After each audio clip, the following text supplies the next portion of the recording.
And here we are again. It's Monday. This is Mike Lodge. I am the business advisor.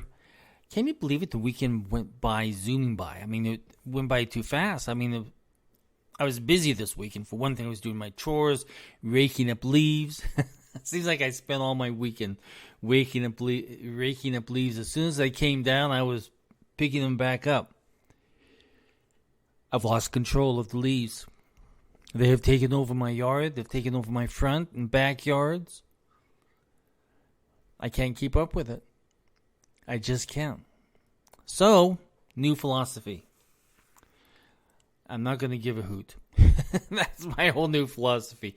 I'm not going to give a hoot. Let them all drop for 1 week. I'll go out and clean up for 1 week. Otherwise, if I'm out there every single day trying to clean up these stupid leaves falling down. But I love the fall, and it's so nice and cold and cool, and it's nice to be outside, and I guess I'm just complaining, right? I'm just complaining. Listen, I know that you guys have, and I have especially, felt the pain of this recession. I'm not even calling it inflation. I'm just calling it recession because we went through this inflationary time. Everything went up. Things are still going up, and we're in a recession. Well, for a long time now, we've been in a recession. It's just that no one wants to admit that we're in a recession because they don't want to cause panic and everything else. But all Americans already know, so just call it what it is. It's a recession. So I don't know if you were listening to the president this weekend, but he says the economy's fine. He doesn't have any qualms with inflation being at 8.2%. Do you realize that the average, and I'm average, you're average, that the average American's monthly savings have dropped 83% since Biden took over in January of 2021, and that all of us Americans, you and I, we feel it every single day, but all of us Americans are basically living from paycheck to paycheck. We've eaten up all of our savings. The pandemic ate up a lot of our savings. We had to use it. We didn't really get that much help from the government. And when you guys did get help, you spent it on cars. You spent it on buying new houses that you couldn't afford. You didn't save it. You didn't spend it on things that you needed. So your savings have gone down 83%. It's gone down by 83%. My gosh. So anyway, Biden was out this weekend and he was buying some ice cream, feeding his face with ice cream. So anyway, he was caught on camera telling a reporter in Portland that the economy is strong as hell. He says it's strong as hell. No, we're in hell. We're in inflationary hell. We're in recessionary hell. He was sitting there eating his Baskin-Robbins ice cream. Everything's fine. Well, everything's fine for him because the American people, provide him with all the food he wants, all the ice cream he wants, everything. Everything's provided for him. He doesn't have to pay for anything. And he really appeared unbothered. And that word unbothered really pisses me off because he was unbothered by the country's 8.2% inflation rate and the warnings of the bankers and everything saying that this is going to be the worst recession we have ever experienced. B of A said that we're going to start losing 175,000 jobs a month at the last quarter of 2022 and the beginning of month by month in 2023. We're going to see some problems here. 8.2% inflation. That's a lot. When we were only at, 1.3 or something like that when Trump was president? And now we're at 8.2, and it's that 8.2 number is not a real number anyway. It's more like 16%. If you take everything and add them all together, it's more like 16%. It's not 8.2. That's an imaginary government number. After they read out all the bad numbers, they leave you with this 8.2%, which is still bad. So he was questioned if he had any worry about the strength of the U.S. dollar amid rising inflation.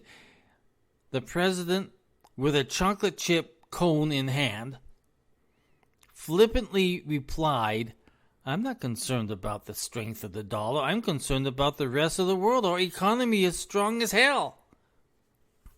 This is a president who is completely out of control. He's completely does not understand how the American people, you and me, when we go to the grocery store every single day, and we're having to decide, do I buy this or do I buy that? Which is going to last longer? Which is more cost effective for me to feed my family? We're having to ask those questions. Even myself, I'm going to the grocery store and I have my list on the phone and I'm typing in the dollar amounts beside each one as I'm picking it up off the shelf or in the produce department and adding it all up and saying, "Gosh, can I really afford $185,000? That's stupid. $185 of groceries, or even $150 worth of groceries, and I've got to make that last for at least 2 weeks now.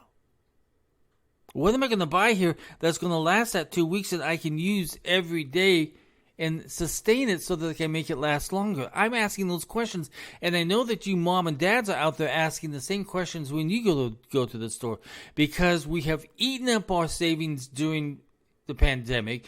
We're eating up our savings now because we can the money that we're bringing in from our wages and from our consulting contracts is not covering the cost of inflation. We are in the negative. Our wages have been hit by this inflation by 3%. It has gone down over this last month. So we have this bizarre wording that comes out of the president's mouth that gives us no belief that he knows what he's doing or that he even really cares. And if you notice that over the course of our campaigns, not one single Democrat is talking about inflation or the recession or how you Americans are hurting. No, they're talking about abortion. They're talking about climate change. They're talking about electric vehicles. All the nonsense that has nothing to do with this now, because for one thing, you and I cannot go out and buy a $75,000 electric vehicle. We can't do it. We are struggling to keep our cars going one more mile, just one more, get me there one more mile. Right now, my little Hyundai, it's making a lot of noise. That's acting a little strange, but I'm going to keep it going. I'm going to keep it going because I can't afford a $25,000 car, used car with 150,000 miles on it. Because used cars numbers have gone up. Now, B of A says they're going to start coming down this month. So let's see what happens. And that's one of the biggest problems with banks. They've got so many repossessed cars, and they're trying to put them up for auction, but no one's buying them at auction because the numbers are too high. Who's going to buy a $20,000 car when you can't mark it up anymore? It's a worthless car. So those banks are going to have to take a loss within this next month or two and decide to take that loss, because they're now at the point where they can no longer have those cars on their books just sitting there. So they're saying that the price of used cars are going to come down. I really want to see that, because honestly, my car is at that stage where I know something's going to happen. I just don't know when it's going to happen.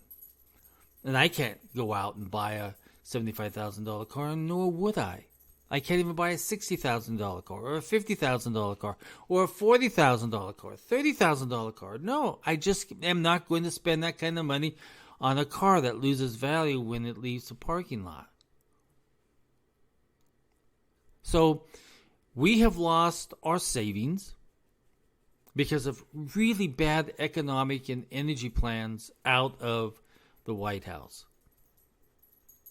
And we are not hearing politicians talk about it. And that is the problem. If they're not going to talk about it, and then if they're not going to address the problem and come up with some ideas of how to fix it, they should not be in office.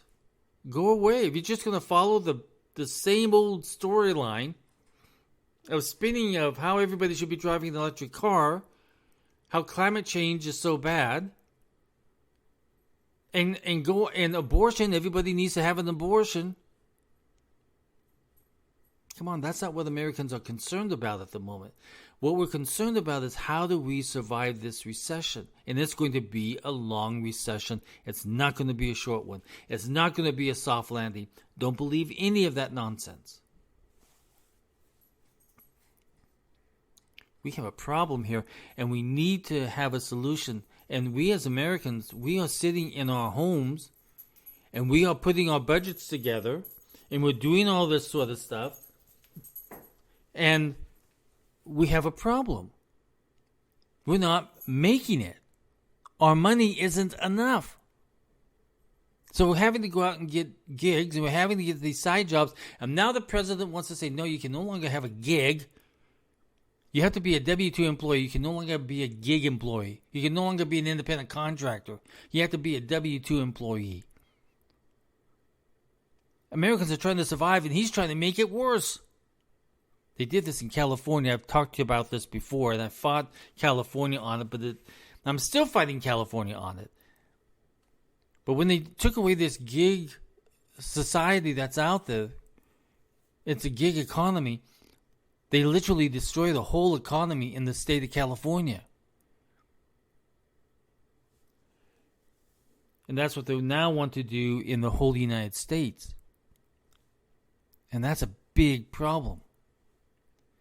We've got government too much involved in our daily business, in our daily lives, in our medical care, in our Medicaid and care and whatever else is out there, Social Security, everything that's out there, government is involved. And every time they touch it, they destroy it. Every time they touch it and think about it, something else bad happens. Every single tax bill or every single bill that touches the economy that comes out of Congress gets interpreted differently by what it was originally supposed to be doing. If you look at the PPP loans, they were supposed to be forgiven, but it wasn't written into the bill.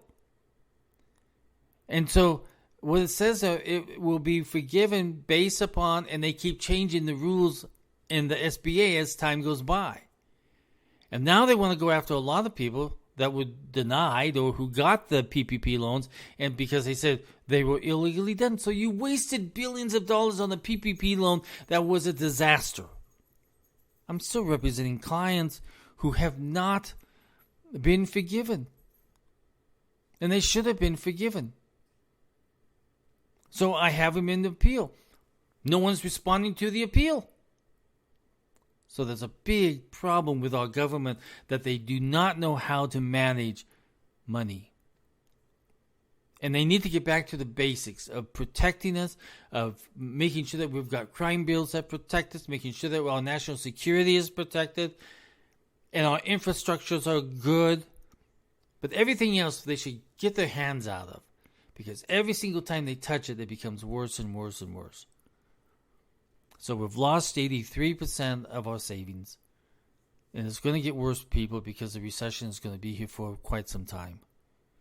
Pound your government officials, pound your senators and congresspeople and say, what are you going to do about this inflation? What are you going to do about spending? You need to cut back on your spending. You need to cut expenses in the United States government. Hold them accountable.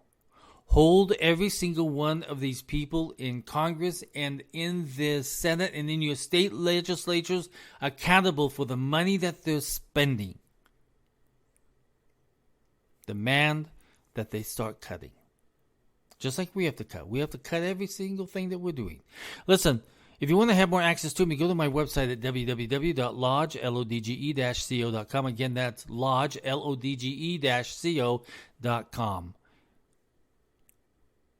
Everybody go out and have a great day. It's a Monday. Let's get out there. Let's do our thing. We are better than government. Bye-bye.